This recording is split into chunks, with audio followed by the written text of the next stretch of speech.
ادھر chairman P T I Imran Khan کا یہ کہنا ہے کہ 26 نومبر کو سب کو سرپرائز ملے گا. مجھے ان کی منصوبہ بندی کا علم ہے, میں آگے کی پلاننگ کر رہا ہوں. یہ جس کو مرضی آرمی چیف لگوائیں, مجھے کوئی مسئلہ نہیں.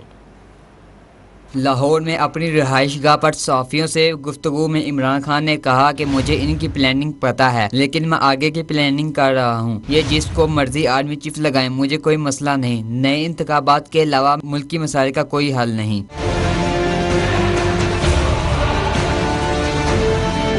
عمران خان کا کہنا تھا کہ حکومت اب دونوں طرف سے پھنس چکی ہے. اگر الیکشن کرواتی ہے تو عوام اسے فارغ کر دے گی, اور الیکشن نہیں کرواتی تو ملک دیوالیہ ہونے کا خطرہ ہے. ہماری کوشش ہے کہ جلد صاف و شفاف انتخابات کا انعقاد ممکن ہو.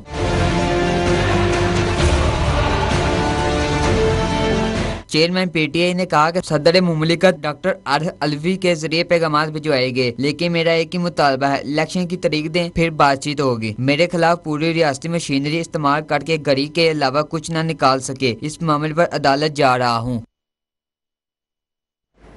وزیر دفاع خواجہ آصف نے کہا ہے کہ اقتدار کی محرومی نے عمران خان کا دماغی توازن خراب کر دیا ہے. ان کو سمجھ نہیں آ رہی الزام کس پر لگانا ہے. ٹویٹر پر پیغام جاری کرتے ہوئے خواجہ آصف نے لکھا کہ عمران خان ابھی تک فیصلہ نہیں کر سکا کہ امریکہ, اسٹیبلشمنٹ یا پی ڈی ایم کون ذمہ دار ہے. اب کہتا ہے اسٹیبلشمنٹ میرا اقتدار بچا تو سکتی تھی, انسان کو خواہشات کی شدت کتنا گرا سکتی ہے, اس کو سمجھ نہیں آ رہی کہ کس پر الزام لگا رہا ہے.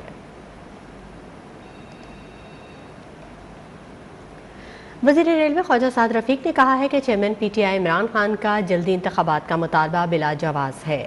ٹویٹر پر پیغام میں خواجہ سعد رفیق نے لکھا کہ عمران خان کی غیر قانونی حکومت کو برداشت کیا. قبل از وقت انتخابات مانگنے والے سنجیدہ ہوتے تو لانگ مارچ کے بجائے اپنے استعفے منظور کرواتے. وفاقی وزیر کا یہ بھی کہنا تھا کہ عمران خان صوبائی حکومتیں توڑتے تو الیکشن کا ماحول خود بخود بن جاتا. انتشار کا مقصد ملک چلنے نہ دینا ہے.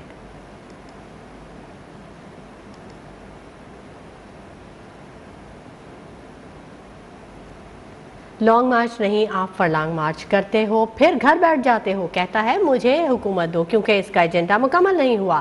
سربراہ جے یو آئی فے مولانا فضل الرحمان کی عمران خان پر کڑی تنقید. انہوں نے کہا کہ الیکشن کمیشن فیصلے کی سیاہی خشک ہوئی تھی کہ توشہ خانہ معاملہ سامنے آ گیا. پتہ چلا کہ سابق وزیر اعظم نے گھڑی چوری کر کے بیچ دی ہے. حقیقی آزادی نہیں, حقیقی آوارگی کے لیے نکلے ہو تم نے پارلیمنٹ میں قانون سازی کی, آئی ایم ایف کے شرائط پر قانون سازی کی, اور ملک کی معیشت کو آئی ایم ایف کے حوالے کر دیا. تمہاری کارکردگی یہ کہ پاکستان بلیک لسٹ کے کنارے پہنچ گیا, دیوالیہ پن کی دیوار پہ کھڑی کر دیا آپ کی ریاست کو. الیکشن کمیشن نے کہہ دیا کہ فارن فنڈنگ کیس میں یہ چور ثابت ہو گیا ہے.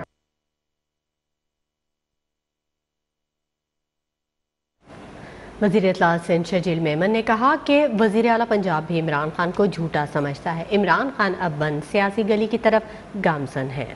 ایک بیان میں شجیل انعام میمن کا یہ کہنا تھا کہ پنڈی کی طرف لانگ مارچ کی کال گیدڑ بھبکی ہے. عمران خان اب فیس سیونگ مانگ رہا ہے جو نہیں مل رہی. پہلے دنیا عمران خان کو کرکٹر کے طور پہ جانتی تھی اور اب دنیا بھر میں گھڑی چور کے نام سے بدنام ہو گیا ہے. پس پردہ عمران نیازی اور ان کے لیڈروں کی معافی کے پیغام آ رہے ہیں.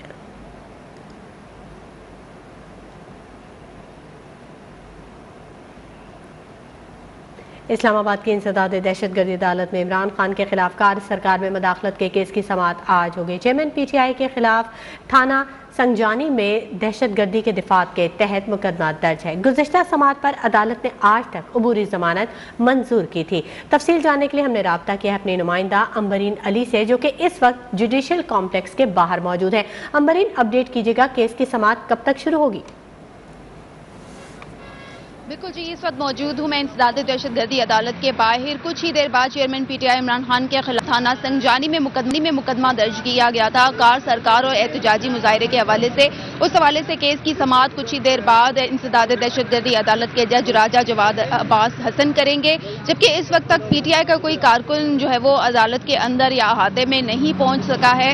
تاہم جو عدالتی عملے کی بات کریں وہ اس وقت عدالت کے اندر ہی موجود ہے. بتایا جا رہا ہے کہ کچھ دیر بعد اس کیس کی سماعت ہو جائے گی. اسی عدالت نے chairman P T I Imran Khan کو عبوری ضمانت 21 نومبر تک دے رکھی ہے. جی شکریہ امبرین علی. مزید اپڈیٹ بھی آپ سے لیتے رہیں گے. بلیٹن میں شامل کریں گے کچھ دیگر خبریں بھی، لیکن وقت ہو گیا ایک بریک کا. ہمارے ساتھ ویلکم بیک. خبروں کے سلسلے کو آگے بڑھاتے ہیں. Army chief general Qamar Javed Bajwa نے بلوچستان کے علاقے لسبیلا کا دورہ کیا. سپہ سالار نے سیلاب متاثرین کے لیے تعمیر کیے گئے ولیج کا افتتاح کیا. Army chief general Qamar Javed Bajwa نے بلوچستان کے علاقے لسبیلا کا دورہ کیا. سپہ سالار نے لال گل گوٹ میں سیلاب متاثرین کے لیے تعمیر کیے گئے ولیج کا افتتاح کیا. آئی ایس پی آر کے مطابق گاؤں لال گل گوٹ حالیہ سیلاب میں بری طرح تباہ ہو گیا تھا. لوگوں کا ذاتی سامان، مویشی اور علاقے کا بنیادی ڈھانچہ بھی مکمل طور پر تباہ ہوا. سیلاب متاثرین کے لیے نئے تعمیر کردہ گاؤں میں ایک پرائمری اسکول بھی شامل ہے. اسکول کو شمسی توانائی کے ذریعے بجلی فراہم کی جاتی ہے. اس کے علاوہ گاؤں کے لیے ٹیوب ویل بھی فراہم کیا گیا ہے. FWO نے اس منصوبے کو ریکارڈ مدت میں مکمل کیا. Army chief general Qamar Javed Bajwa کو FWO کے ڈائریکٹر جنرل میجر جنرل کمال اظفر نے بحالی کے کام کی پیش رفت کے بارے میں بریفنگ دی. اس موقع پر آرمی چیف نے لال گل گوٹ میں نئے پرائمری اسکول کے اساتذہ اور طلباء سمیت مقامی دیہاتیوں سے ملاقات کی. آرمی چیف نے کہا کہ پاک فوج وفاقی اور صوبائی حکومتوں کے تعاون سے بحالی کے عمل کو تیز کرنے کے لیے ہر ممکن کوشش جاری رکھے گی. سردار حمید، نیوز 1، اسلام آباد. موسمیاتی تبدیلیوں سے متاثرہ ترقی پذیر ممالک کے نقصان کو پورا کرنے کے لیے فنڈ قائم کرنے پر اتفاق رائے ہو گیا. اقوام متحدہ کے موسمی تغیرات پر مبنی شرم الشیخ میں جاری سمٹ کوپ 27 میں 2 ہفتے تک مباحثے کے بعد فنڈز کی منظوری دے دی گئی. موسمیاتی تبدیلیوں سے ہونے والی تباہی اور نقصانات کے معاملے میں پاکستان کی بڑی کامیابی. اقوام متحدہ نے نقصانات کے ازالے کے لیے پاکستان کا مطالبہ منظور کر لیا. اقوام متحدہ کی COP 27 کانفرنس میں متاثرہ ممالک کے لیے فنڈ قائم کرنے پر اتفاق ہو گیا. 2 ہفتوں سے جاری مذاکرات کی کامیابی سے پاکستان، نائجیریا، سوڈان، گھانا سمیت دیگر ماحولیاتی آلودگی سے متاثرہ ممالک کے نقصانات کا ازالہ کیا جائے گا. ترقی پذیر ممالک کی جانب سے مالدار اور آلودگی پھیلانے والے ممالک سے نقصانات کی تلافی کا مطالبہ کیا گیا تھا. وزیر اعظم شہباز شریف کا کہنا ہے کہ لاس اینڈ ڈیمیج فنڈ کے قیام کا فیصلہ موسمیاتی انصاف کے ہدف کی طرف پہلا کلیدی قدم ہے. وزیر خارجہ بلاول بھٹو نے کہا کہ پاکستان عالمی سطح پر آگے بڑھ رہا ہے. یہ موسمیاتی انصاف کے لیے جیت ہے. سیکریٹری جنرل اقوام متحدہ انتونیو گوتریس نے بھی COP 27 فیصلے کا خیر مقدم کرتے ہوئے کہا کہ واضح طور پر یہ کافی نہیں ہوگا، لیکن ٹوٹے ہوئے اعتماد کو دوبارہ بنانے کے لیے یہ ایک انتہائی ضروری سیاسی اشارہ ہے. برطانوی ہائی کمشنر کرسٹن ٹرنر بولے، ہمیں اب شرم الشیخ اور گلاسگو معاہدوں کو عملی شکل دینا ہوگی. ڈائریکٹر امریکی تھنک ٹینک مائیکل کوگلمین نے معاہدے کو پاکستان کی اہم کامیابی قرار دے دیا. پاکستان میں کرونا وائرس کے وار تاحال جاری ہیں. ایک روز کے دوران کورونا کے مزید 17 مریض سامنے آ گئے.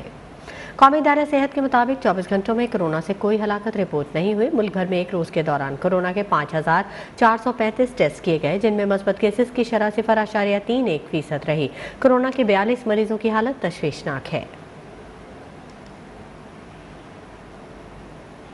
بات کریں کچھ موسم کی تو لاہور میں سردی بڑھ گئی ہے. درجہ حرارت 14 سینٹی گریڈ تک آ گیا ہے. ٹھنڈی ہوائیں چلنے سے موسم ٹھنڈا ٹھار ہو چکا ہے. محکمہ موسمیات کے مطابق شہر میں سورج اور بادلوں کے درمیان آنکھ مچولی آج بھی جاری رہے گی. بعض علاقوں میں ہلکی بارش بھی متوقع ہے. اسی بارے میں مزید جانیں گے. ہمارے نمائندے ہمارے ساتھ موجود ہیں سید عباس حیدر. عباس حیدر، آپ مقامی پارک میں موجود ہیں، بتائیے گا موسم کے حوالے سے مزید کیا اپڈیٹس ہیں آپ کے پاس؟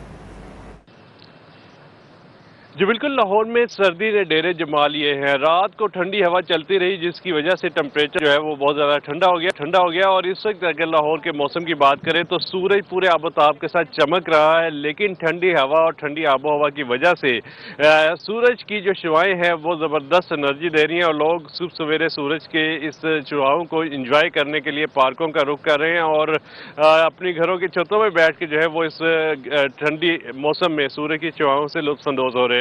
محکمہ موسمیات کا کہنا ہے کہ آج اس وقت جو ٹمپریچر ہے وہ 14 ڈگری سینٹی گریڈ ہے. آج کم سے کم درجہ حرارت جو ہے وہ 9 ڈگری سینٹی گریڈ جو رات کے وقت رہے گا، اور دن کے وقت جو ٹمپریچر ہے وہ 22 ڈگری سینٹی گریڈ تک رہنے کا امکان ہے، اور ٹھنڈی ہوا چلنے کا محکمہ موسمیات کی جانب سے کہا جا رہا ہے کہ رات کے وقت امکان ہے. اس وقت اگر اسموک کی بات کریں تو اسموک کے بادل بھی لاہور میں چھائے ہوئے ہیں.